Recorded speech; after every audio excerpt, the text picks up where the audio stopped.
Polskę jedziemy. Travel Fan Team zaprasza na film.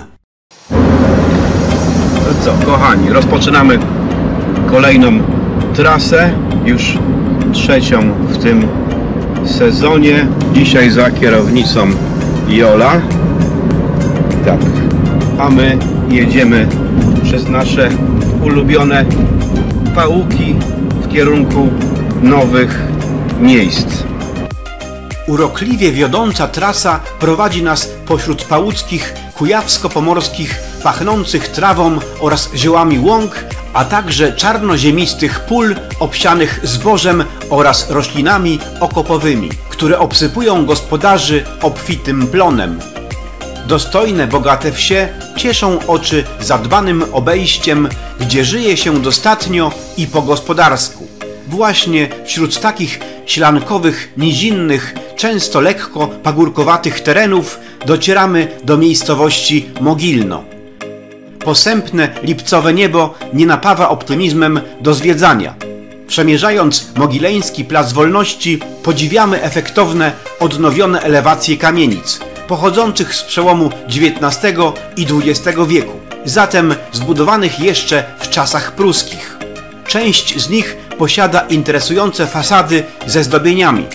Wyznaczają one historyczną, starszą część miasta, ciągnącą się wzdłuż jeziora Mogileńskiego. Szczególnie okazała jest kamienica z oficyną, znajdująca się na Placu Wolności nr 8, którą to wpisano do rejestru zabytków.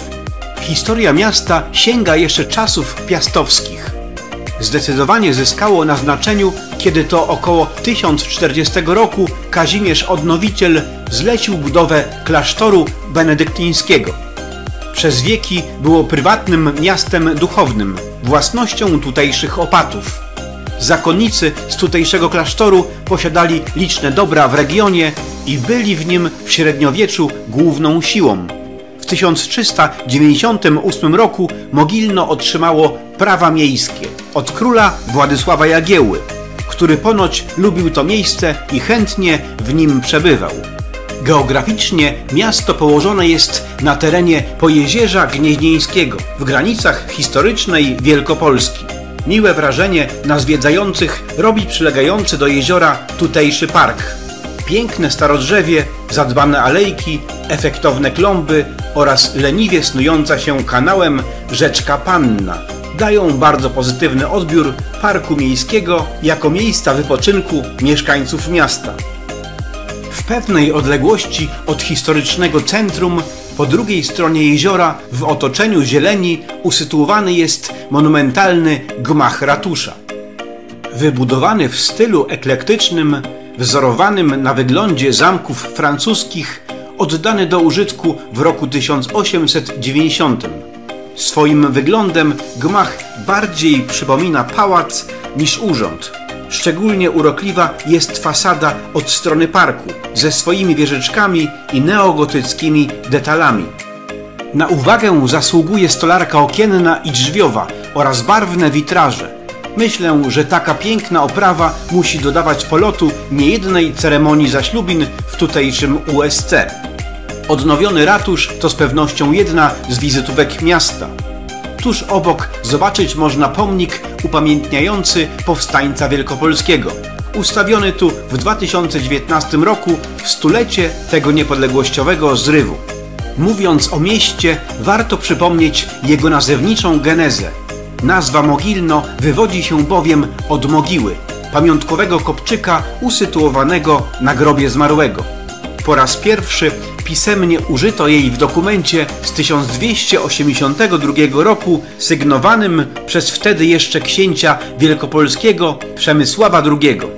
Spacerując miejską promenadą docieramy do mogileńskiej strefy kultury. Z nostalgią odkrywam, że nie bacząc na historyczne zawirowania, nadal działa tu kino Wawrzyn. Właśnie jakiś czas temu zostało wyremontowane, pozostając pod zarządem lokalnych samorządowców.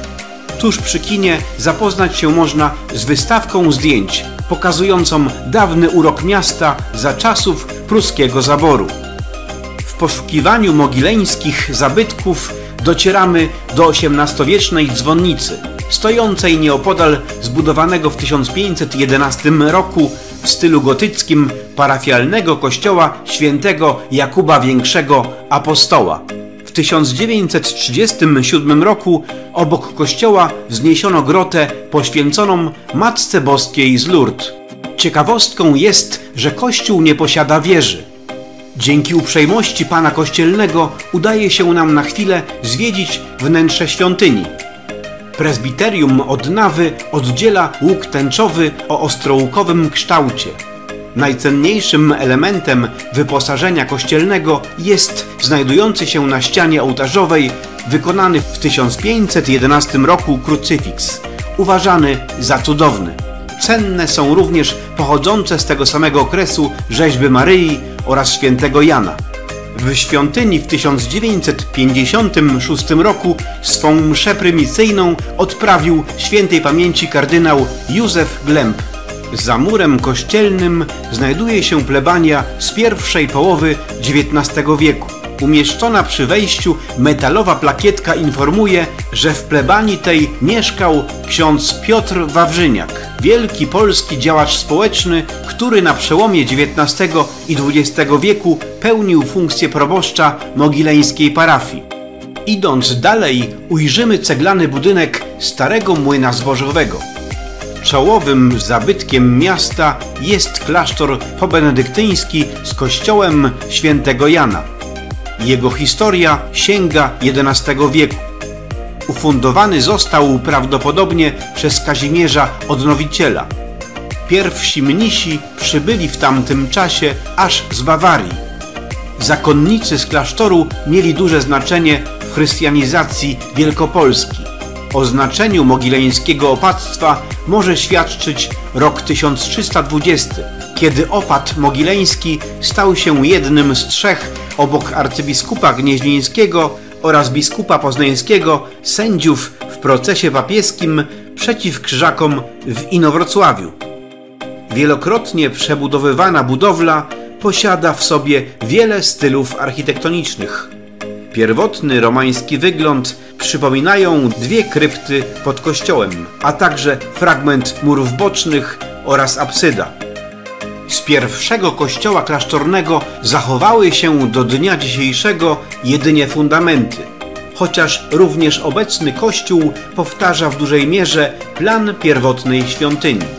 Kościół i klasztor przykrywają sklepienia gwieździste i kryształowe, wykonane w czasie przebudowy w XV i XVI wieku w stylu późnego baroku. Wyposażenie wnętrz pochodzi z okresu przebudowy z XVIII wieku. Główny ołtarz reprezentuje styl rokoko. Jego centralnym punktem jest wcześniejszy XVII-wieczny obraz Matki Boskiej Śnieżnej. Poza ołtarzem na wyposażenie kościoła składają się XVIII-wieczne stalle, ołtarze boczne z tego samego okresu, rokokowa ambona oraz XIX-wieczna chrzcielnica.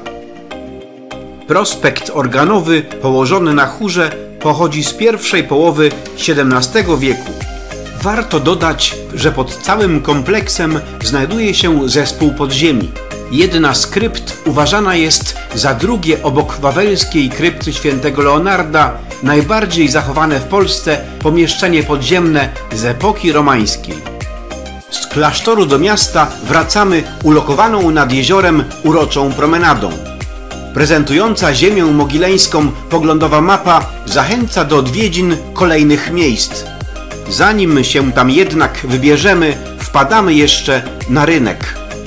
Mogilno, choć posiada średniowieczny rodowód, nie ma typowego dla miast z tego okresu reprezentacyjnego starego rynku z ratuszem pośrodku.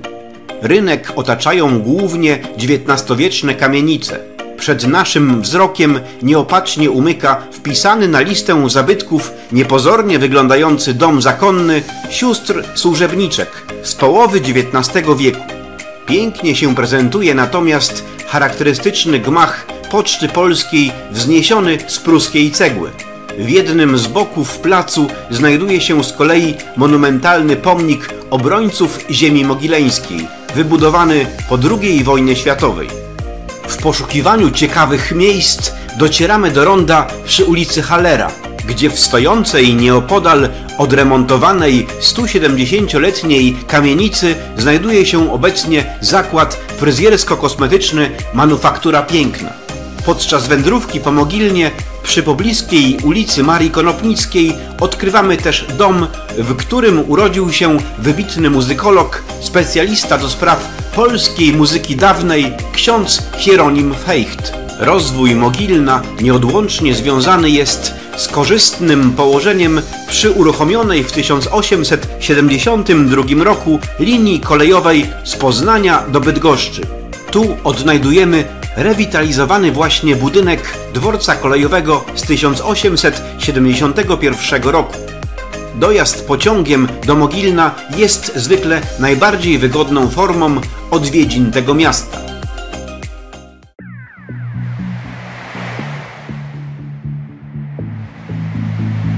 Wygodna asfaltówka prowadzi nas ku Wielkopolsce.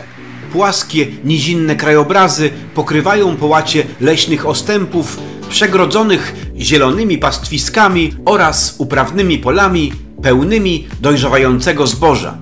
To właśnie tu, w mijanym Wylatowie, w zbożowych łanach, wielokrotnie w niewyjaśniony sposób tworzyły się kręgi zbożowe.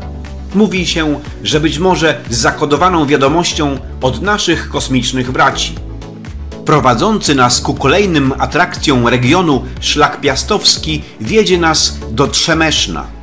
Określane mianem miasta świętego Wojciecha, postać biskupa męczennika posiada w swoim herbie. Według podań święty Wojciech miał tutaj odpoczywać przed wyruszeniem z misją ewangelizacji do Prus, a po męczeńskiej śmierci spoczywać w trzemeszeńskim kościele. Najbardziej znanym obywatelem tej ziemi jest urodzony tu szewc patriota Jan Kiliński, pułkownik powstania kościuszkowskiego, uczestnik spisków powstańczych. Trzemeszno jest miastem szczególnym, sięgającym początków naszej państwowości. Miejscowość ma metrykę średniowieczną i istnieje co najmniej od XII wieku. Początki osadnictwa na tym terenie wiążą się z kręgiem kultur pól popielnicowych. Późniejsze badania archeologiczne potwierdziły, że rozwój osady był ściśle związany z rozwojem klasztoru trzemeszeńskiego. Osada otrzymała prawa miejskie około 1382 roku. Przez lata było prywatnym miastem duchownym, własnością tutejszego opata kanoników regularnych. Przypuszcza się, że nazwa klasztoru i miasta pochodzi od staropolskiej nazwy Czeremchy, zwanej tu Trzemcha, która w znacznej ilości porastała brzegi pobliskiego Jeziora Popielskiego. Tutejszą zabudowę charakteryzują domy późnoklasycystyczne z początku XIX wieku oraz kamienice eklektyczne i secesyjne. Poczytne miejsce w krajobrazie miasta zajmuje XVIII-wieczny budynek alumnatu. Wybudowano go jako bezpłatną szkołę średnią dla alumnów duchownych oraz niezamożnej młodzieży. Gmach ma kształt podkowy, a jego skrzydło połączone jest bramą z portalem. Kolegium Trzemeszeńskie uznawane było jako jedno z najlepszych w ówczesnym zaborze pruskim. Najbardziej interesującą budowlą w mieście jest bazylika Wniebowzięcia Najświętszej Marii Panny i świętego Michała Archanioła. Swe początki świątynia datuje na pierwszą połowę XII wieku. Pierwsi zakonnicy do Trzemeszna przybyli prawdopodobnie z terenów południowych Rzeszy. Początkowo zbudowana w stylu romańskim, przebudowana na gotyk, a następnie ponownie przebudowana i rozbudowana, tym razem w stylu barokowym, w drugiej połowie XVIII wieku. Zewnętrzne wieże zachodnie kościoła podtrzymują typowe dla architektury romańskiej przypory. Kościół jest konstrukcją trójnawową, tworzącą monumentalny oktagon nakryty okazałą kopułą nawiązującą stylem do rzymskiej bazyliki świętego Piotra. Obraz w apsydzie prezbiterium przedstawiający Wniebowzięcie Najświętszej Maryi Panny stanowi dzieło Franciszka Smuglewicza. W zachodniej części kościoła zachowane zostały XII-wieczne kolumny romańskie oraz kamienna płyta nagrobna, która wcześniej umieszczona była w posadzce. Polichromia przedstawia sceny ze Starego Testamentu oraz sceny męczeńskiej śmierci świętego Wojciecha. Jest wierną rekonstrukcją zniszczonego podczas II wojny światowej przez Niemców oryginału. Spalony w styczniu 1945 roku, zabytek odbudowany został w latach 50. i 60. XX wieku wraz z dokładną rekonstrukcją elementów wyposażenia wnętrza. Spacerując ulicami Trzemeszna odnajdujemy miejsca zadbane, spokojne i sielankowe. Trafiamy także na pozwalające wypocząć miejskie zieleńce oraz przyglądamy się starej XVIII i XIX-wiecznej zabudowie. Idąc z duchem czasu, otwierając się na potrzeby ludności, włodarze zadbali o miejsca rekreacyjne z dostępem do na stałe osadzonych stołów ping-pongowych, piłkarzyków czy też miejsc do gry w warcaby bądź szachy. Nie zabrakło też miejsc zabawy dla dzieci. Pełni pozytywnych wrażeń z naszej wizyty w Trzemesznie ruszamy, aby zmierzyć się z właśnie nadchodzącą burzą. Podziwianie zalanego deszczem świata, czy też nasłuchiwanie dobywających się grzmotów wydaje się milsze z perspektywy przemierzającego trasę samochodu niż osobiste zmierzenie się twarzą w twarz z elektryzującym, mokrym żywiołem. Z każdym kilometrem nasza jazda przemienia się w podróż sentymentalną do miejsca, z którym mamy swoje własne, pozytywne odczucia. Niestety, niedoinwestowany przez lata ośrodek w Chomiąży Szlacheckiej okazał się obecnie przechowalnią uchodźców. Pozostawmy to bez komentarza. Deszcz zaczyna się nasilać, zatem bez smutku i rozrzewnienia, zachowując w naszych sercach jedynie najlepsze wspomnienia, kierujemy się ku ulokowanej wśród pałuckich jezior i lasów naszej ulubionej, niezawodnej od lat wakacyjnej bazie. Żywimy nadzieję, że deszczowa aura to sprawa jedynie chwilowa, że jeszcze dla nas podczas tej podróży zaświeci słoneczko, że jeszcze będzie przepięknie i fajnie. Tym razem nasza nadzieja nie okazała się matką głupich, gdyż już po chwili niebo zaczęło rozsuwać ohydne, szarobure chmurzyska, ukazując naszym oczom niezwykły spektakl przyrody. Lubiany przez nas krajobraz Jeziora Ostrowieckiego tym razem jakby w nagrodę ukazał się nam w bajecznych, delikatnie mglistych oparach, kojarzących się nam ze słynnym przebojem Smoke on the Water. Właśnie za te niespotykane, zawsze pozytywnie zaskakujące nas okoliczności przyrody najbardziej kochamy Pałuki.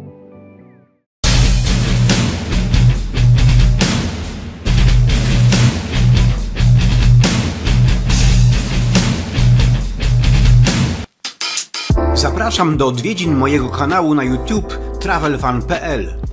Jeśli podoba się Tobie to, co robię i widzisz w tym potencjał, zostań patronem kanału.